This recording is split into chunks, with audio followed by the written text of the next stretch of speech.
பிடியதன் உருவமை கொலமிகு கரியது வடிகொடு தனதடி வழிபடும் அவரிடர் கடி கணபதி வர அருளின் மிகக்குடை வடிவினர் பயில்வழி வளமுறை இறையே. 6/3/2026 வாக்கியப்படி கும்ப ராசியிலிருந்து மீன ராசிக்கு சனீஸ்வரர் நம்ம எல்லாம் கட்டி காக்கும் சகல யோகங்களையும் வளங்களையும் கொடுக்கக்கூடிய சனீஸ்வரருடைய பெயர்ச்சி நடைபெற்றது வாக்கிய பஞ்சாங்கம். அந்த வகையிலே மிதுனத்துக்கு பாருங்க 1 to 12, 13 to 19, 20 to 40, 40 to 60, இதுல எத்தனா சுற்றும் அவ்வளவுதான். ஒவ்வொரு ராசிக்கும் ஏஜ் வாரியா எத்தனா சுற்று. முதல் சுற்று கவனம். முதல் சுற்று குழந்தைகள், வைத்தியம், மருத்துவம், செலவுகள், பிணிகள், சளி தொந்தரவு கவனமா பார்க்கணும்.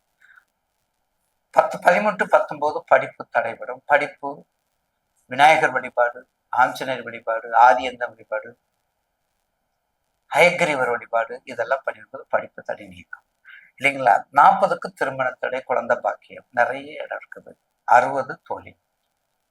ஆக மிதுன ராசிக்கு புத்திக்கு உரியவன், சித்திக்கு உரியவன், ஞானத்துக்கு உரியவன், அத்தனை சொத்துக்களை விட கல்விக்கு அதிகாரி, எஜுகேஷன், நிர்வாகம், இம்போர்ட் எக்ஸ்போர்ட், உபயலக்கணம் உபயராசி, உபயலக்கணம் உபயராசி.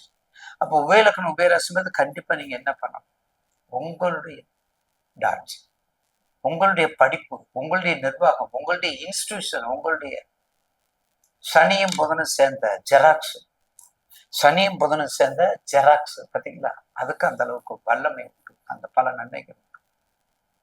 அறிவால் ஜெயிக்கக்கூடியவர், புத்திசாலியால் புகழக்கூடியவர், ஞானத்தின் பிறப்பிடம், ஞானத்தின் ஊற்று, அறிவின் ஊற்று, ஆராய்ச்சியின் அறிவு அதிகம். எங்க போனாலும் ஆராய்ச்சி. புத்தில அடிக்கிறது இல்லை, புத்தில தான் புட்பால் அடிக்கிறது நீங்க. அப்ப அப்படிப்பட்ட இருக்கும்போது என்னென்ன தொழில் பண்ண உங்களுக்கு வேண்டியது மட்டும் பத்தாது. படிப்பு சம்பந்தப்பட்ட அத்தனை கருவிகளும் அத்தனை தொழிலும் உங்களுக்கு உரித்தாது. உங்களுக்கு 7.5 8 எதுவும் கிடையாது. உங்க வீட்டுல குரு இருக்கிறாரு. குரு இருந்தா பயப்பட வேண்டிய அவசியம் இல்லை. குரு இருந்தாலும் பயப்பட வேண்டிய அவசியம் இல்லை. எதுக்கு பயப்படணும்? பயப்பட வேண்டிய அவசியம் இல்லை. அவர் எல்லாம் தெரியும். அவருக்கு யாருக்கு எந்த இடத்துல என்ன அடிச்சா கிடைக்கும்ங்கிறது அவருக்கு தெரியும். அதனால மிதுனராசி நேயர்களுக்கு பயப்படாம கொஞ்சம் 6/6/2026 6/6/2026 வரை கொஞ்சம் கவனம். போக்குவரத்துல கவனம், கொடுக்கல் வாங்கல கவனம், நண்பர்கள்ட்ட கவனம், மனைவிமார்கிட்ட கவனம். 6/6/2026 திருக்கணிதம் வாக்கியம் சரி. குரு உங்கள் ராசிக்கு 2க்கு வந்துடுறாரு. நான் ஏற்கனவே பல முறை பதிவு பண்ணியிருக்கேன் நேயர்களுக்கு. 2ஆம் இடம் 12 பாவகங்கள்ல 2ஆம் இடம் மட்டும் கெட்டு போக கூடாது. 2ஆம் இடம் மட்டும் கெட்டு போக கூடாது. என்ன 2 உலகத்துக்கு வேண்டியது 2. உலகத்துக்கு வேண்டியது 2. அதனால 2ஆம் இடம் கெட்டுப்பா 2க்கு ராசிக்கு வந்துடுறாரு. அப்ப வரும்போது எல்லா தானம், தானிய, கீர்த்தி, சகிதம், சகல செல்வம், சகல சம்பத்தும் கொடுக்கக்கூடியவர். அவர் பாவமோ புண்ணியமோ, பகையோ நட்போ, சமமோ விரோதியோ குரோதமோ எந்த தாக்கம் கிடையாது.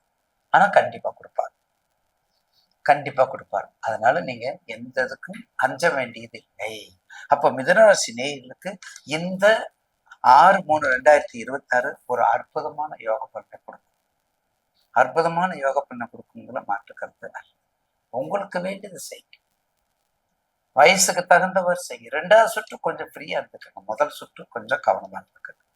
அப்ப முதல் சுற்று அப்ப வழிபட வேண்டிய உங்களுக்கு கண்டிப்பாக மிதுனராசி நேயர்களுக்கு கல்வி சம்பந்தப்பட்ட தெய்வங்கள் சிருங்கேரி, சரஸ்வதி பீடம், சிருங்கேரி சரஸ்வதி பீடம், அதுக்கடுத்தது நம்ம கூத்தனூர் சரஸ்வதி கோயில், வேலூர் ஆம்பூர் பக்கத்துல வாணியம்பாடி, இந்த மாதிரி வாக்குக்கு அதிபதி இல்லையா நீங்க? வாகீஸ்வரர் இல்லையா? திருநாவுக்கரசர் கும்பிடும், திருநாவுக்கரசர் கும்பிடும். அற்புதமா கட்டில் புற்றும் கடலில் பச்சினும் நற்றுணையாவது நற்றுணையாவது நம்ம சிவாவே இல்லைங்களா? நாவுக்கரசரை குருவா நினைச்சு பாடு. நானேய தவம் செய்தன் சிவாயனம் பெற்றேன், தேனா இன் அமுதமாய் தித்திக்கும் சிவன், தேனா இன் அமுதமாய் தேனுக்கு அமுதுக்கு என்ன வித்தியாசம்? அவ்வளவு சிறப்பான அவருடைய திருவடி. அவரை வழிபடுங்க, குரு வழிபாடு பண்ணுங்க. இதெல்லாம் பண்ணும்போது வாக்குப்பழுது அதிகமாகும். வெற்றி உங்களுக்கு தான். 6 மேல நாளை நமதேங்கிறது மாதிரி உங்களுக்கு நல்ல நாள் காத்து கொண்டிருக்கின்றது. 48% 2.40 ஸ்டார்ட் ரேட்.